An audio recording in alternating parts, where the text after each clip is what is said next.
What it do, YouTube, and welcome to Black Cinema Central, where we talk about classic black films and why they're dope. And today I have 10 black films from the 1950s you should check out.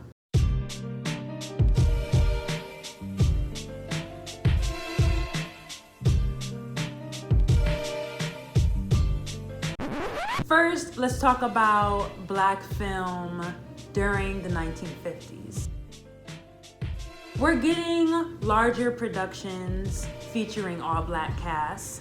Actors like Sidney Poitier, Harry Belafonte, and Dorothy Dandridge are starting to come to the spotlight and are getting lead roles in films in which there are also white cast members. It doesn't necessarily mean that Hollywood was funding all black cast films, especially not like they were funding movies with all white cast and crew. But nonetheless, we do still have dope black stories and black movies coming out in the 1950s in a way that they weren't coming out in the 40s, 30s, and 20s. And we're actually gonna start with one that isn't a US film, it's a Brazilian film. And though I do focus on films coming out of the US, there are a ton of foreign films coming out with black actors in them, black as in of African descent, but from the country in which the film has been created. And I definitely want to touch on that as well, because there are people across the African diaspora who are contributing to film. So yeah, this first one, Orfeu Negro, aka Black Orpheus. Young lovers, Orfeu, played by Breno Mayo, and Eurydice, played by Marpesa Dawn, run through the favelas of Rio during Carnival, trying to escape a hitman dressed like death and Orfeu's vengeful fiancée, Mira, passing between moments of fantasy and stark reality. This impressionistic retelling of the Greek legend Orpheus and Eurydice introduced bossa nova to the world with its soundtrack by young Brazilian composers Luis Bonfá and Antonio Carlos Jobim. So this movie, it's beautiful to watch, and also it's just a whole lot of beautiful black people. It's always interesting as well when people create renditions of Greek tragedies with people of color in them. But the way this is shot, because it's happening during Carnival, the colors and the energy is just super beautiful. And also bossa nova is being introduced to the world. And that sound, the soundscape of this movie brings you to Brazil. Next is Porgy and Bess. I don't know if it's Porgy or Porgy. This musical drama focuses on the poverty-stricken residents struggling to survive in the Charleston tenement of Catfish Row. The sultry Bess, played by Dorothy Dandridge, becomes the object of desire of Porgy, played by Sidney Poitier, a disabled man who gets around in a cart.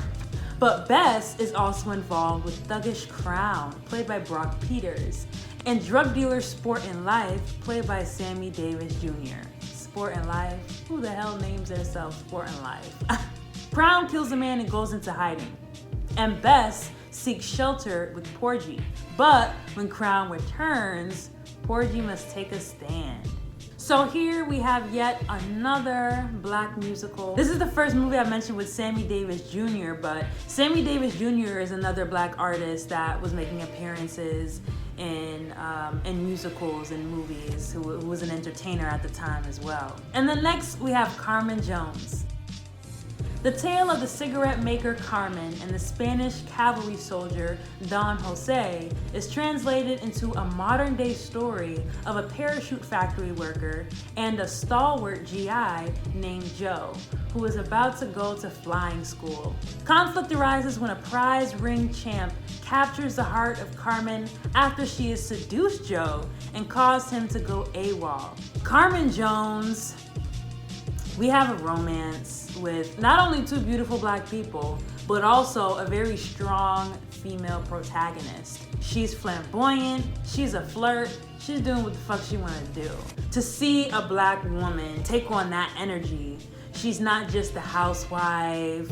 She's not an entertainer. I feel like a lot of times, in order for women to have that energy in early Black film, they had to be an entertainer in order to be flamboyant and flirty.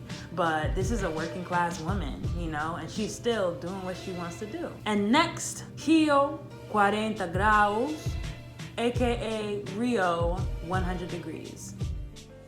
Filmmaker Nelson Pereira dos Santos follows boys from the hills beyond Rio de Janeiro, Rio de Janeiro.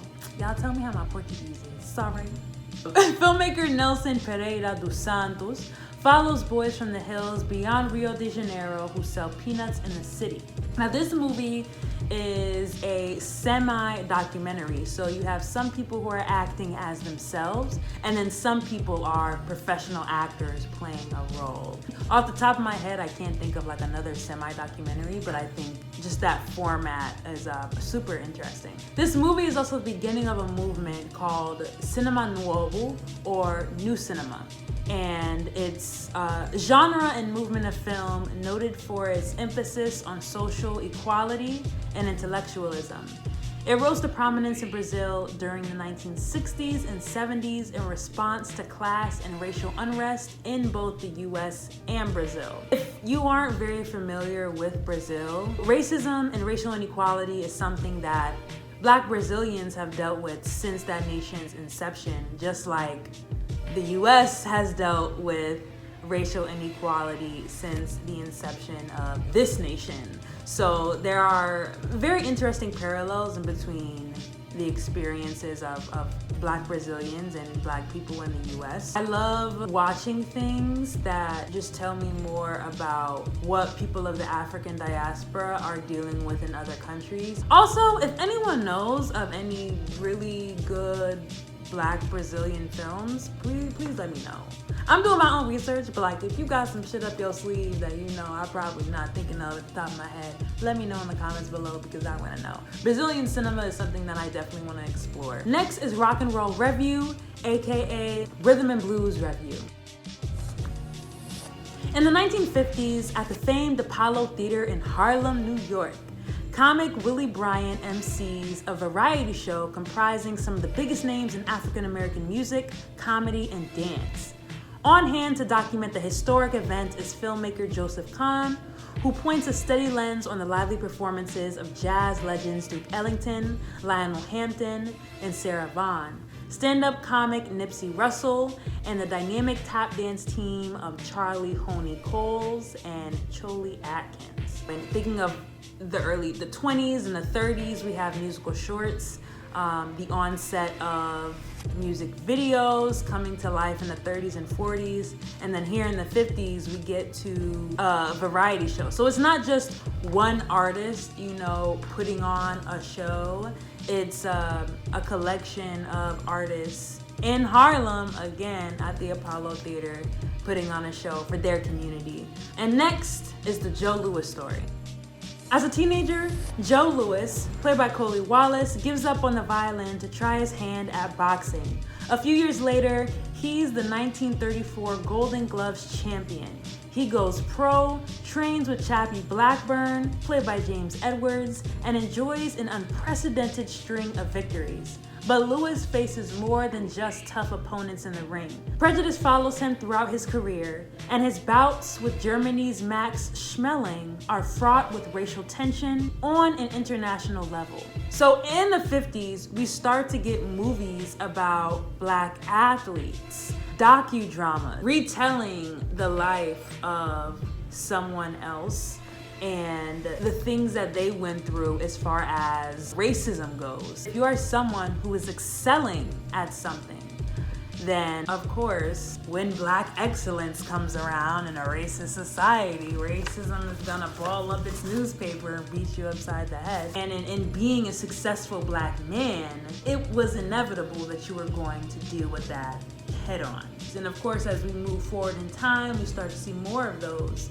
But they definitely started to take prominence in the 50s as Black athletes began to break records and become internationally known for their talents. The next movie, The Jackie Robinson Story.